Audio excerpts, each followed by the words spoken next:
So yeah, now is when you would actually see this place like this. Yeah. So that patch then had, of course, we got the Timeless Isle, and of course we got the Siege of Orgrimmar raid, which was, of course, the big finale for Miss Pandaria, where the entrance is actually right over there. So during our time there, Cho, of course, meets us in there, and we start going through this first initial portion, which also leads us back over. What I like about is that sometimes it has us, like, we start there, but we end up kind of like, when it comes to like trying to figure out how we go through this, we then emerge from this area right here. This door opens up, we come out here, this is where we then fight the Fallen Protectors.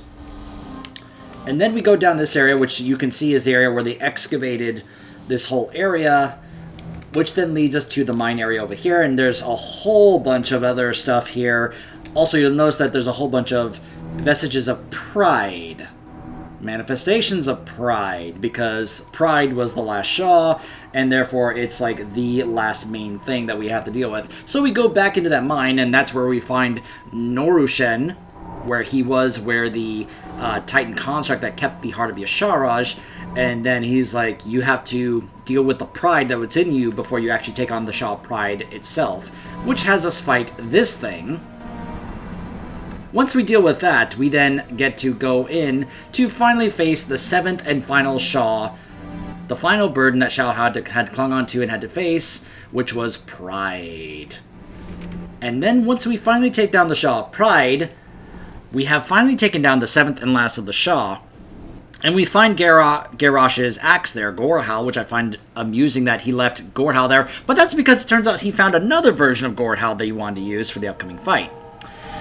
And, both Lorthamar and Jaina are there. We then take portals to go to where the fleets are that are heading towards Orgrimmar, which leads us to some of these other fights that we're trying to get into, where we're fighting the likes of Galakras, which is, of course, being ridden by Zayla, who is quite the Garrosh fanboy, who would not actually get killed until Warlords. Believe it or not, she survives the encounter, and we have to actually end up heading into Upper Blackrock Spire to finally take down Warlord Zayla once and for all.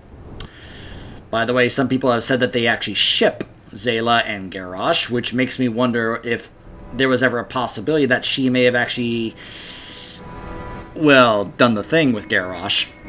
But to this day, it seems like there was no actual, well, let's just say I have yet to hear that Garrosh may have actually tried to make sure his bloodline or lineage continued through, say, breeding with some of the orc females before he died.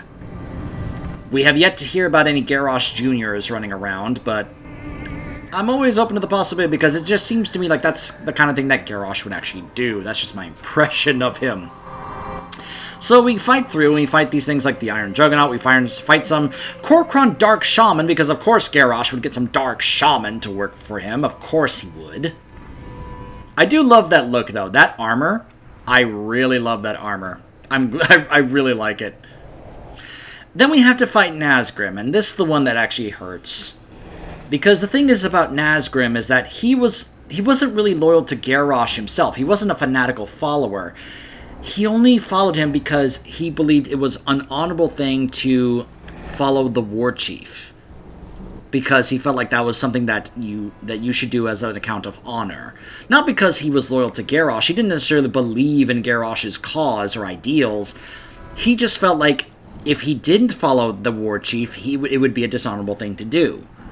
So he basically followed him only as a fault of loyalty, only in that regard of honor. And he explains this to us if you're playing as Horde. If you play as Alliance, he doesn't really say this. But if you're playing as Horde, that's where he tells you that. And you start to realize he wasn't a fanatical follower. Unlike Malkarok, who is, and this apparently, Garrosh was like, I will empower you with the power of the Shah and Yasharaj. And this is what gets Malkarok to be this powerful. And he is, without question, a fanatical follower. We then find things that Garrosh decided to pillage Pandaria with, like the spoils of Pandaria, which has a whole bunch of stuff from the Mogu and the Mantid for his own spoils, because of course he would do that. We also find this thing, Thok the Bloodthirsty, which, yeah, I love having this as a pet for my hunter, by the way. Then we fight Siegecrafter Blackfuse. Now, Blackfuse is one of the more relevant things about this, because he's one of the exceptions that Garrosh didn't really want the goblins as part of his horde, but he was only willing to do so because Blackfuse is a genius. And I mean an absolute genius, because of the technology that he provided the horde, especially to Garrosh, including the Iron Star. Now, the Iron Star does show up during the Garrosh fight, but the thing is, the Iron Star technology that Blackfuse provided for Garrosh, it is somewhat relevant here, but it's not nearly as relevant until you get to Warlords, because Garrosh basically brings the Iron Star technology that Blackfuse provides him to the Iron Horde in Warlords, and gives them that powerful technology, which is what causes them to advance to such a powerful point that we see them in Warlords. So Blackfuse ends up being one of the biggest reasons as to why the Iron Horde were such a force to deal with in Warlords, but that's Warlords. Then, before we can even get to Garrosh, we find the chest that the Heart of Isharaj was in, but it's gone. And guarding it are our old friends from the Dread Wastes, the Paragons of the Klaxi, who basically are like, look, Yasharaj called out to us, and he is our ultimate master and leader. We will fight on his behalf. We don't want to have to fight you because, well, we've kind of come to like you, through the time that you spent with us and awakening us and all that, but we will because we are ultimately loyal to Yasharaj and the Old Gods. So we have to kill the Paragons, along with Kovac, though whether or not he actually is dead is an arguable thing. And then, of course, we fight Garrosh, who utilizes the Heart of Yasharaj in the fight. Yeah. So, we do end up defeating Garrosh, and that leads to this.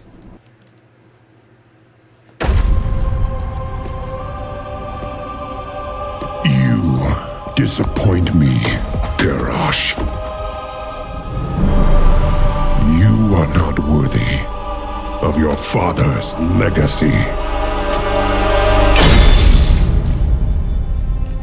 His punishment is not for you alone to decide. I won't let you take him. We have all suffered from his atrocities. My people, more than any other. Let him stand trial in Pandaria. There, we will mete out justice for all.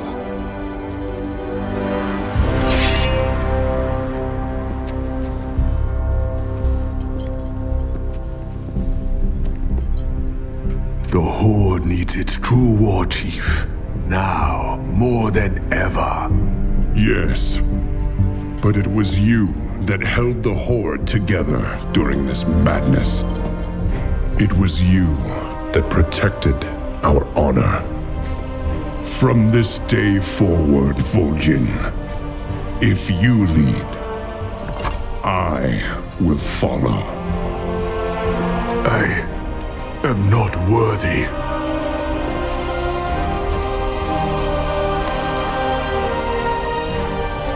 But I will give my all for the Horde.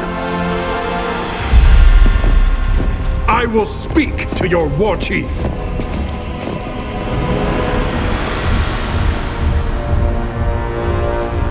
I speak for the Horde.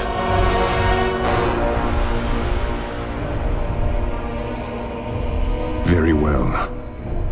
The Horde has committed heinous crimes, Vol'jin.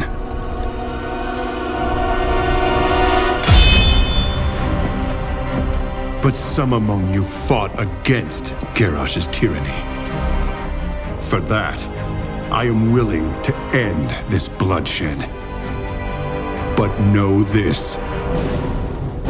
If your Horde fails to uphold honor as Garrosh did, we will end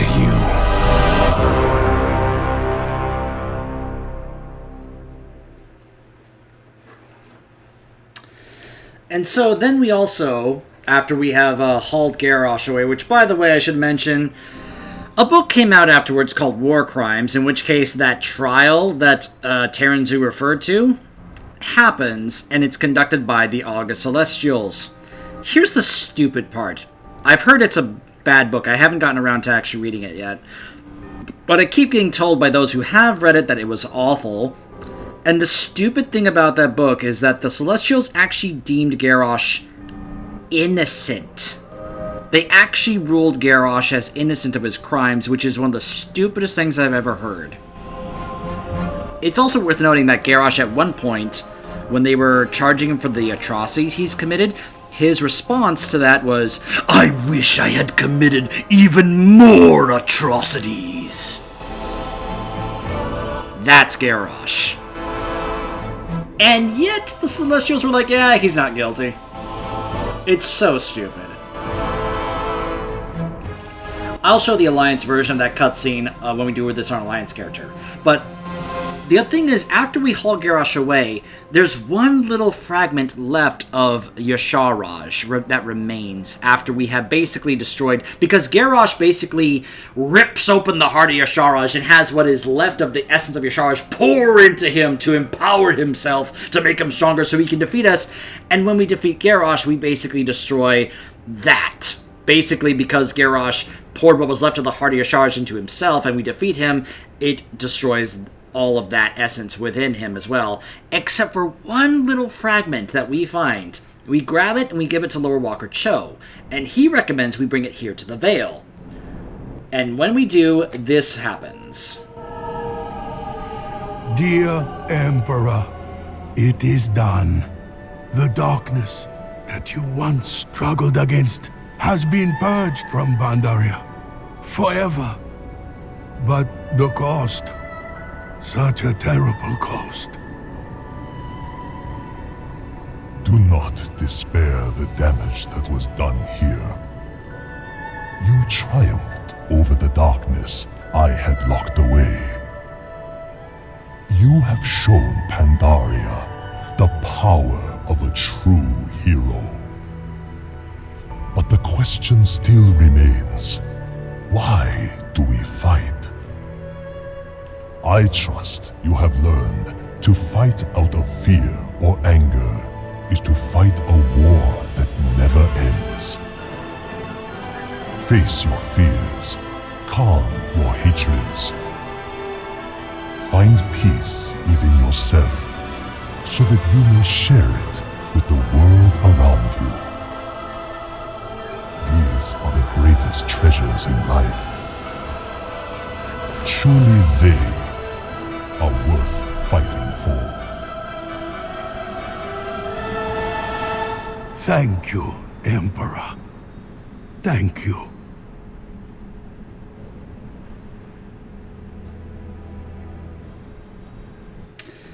So basically, what remained of Yasharaj is destroyed for good, and in its place we plant another new tree of blossoms that over time will eventually help wipe out and clean and repair the damage done to the Vale.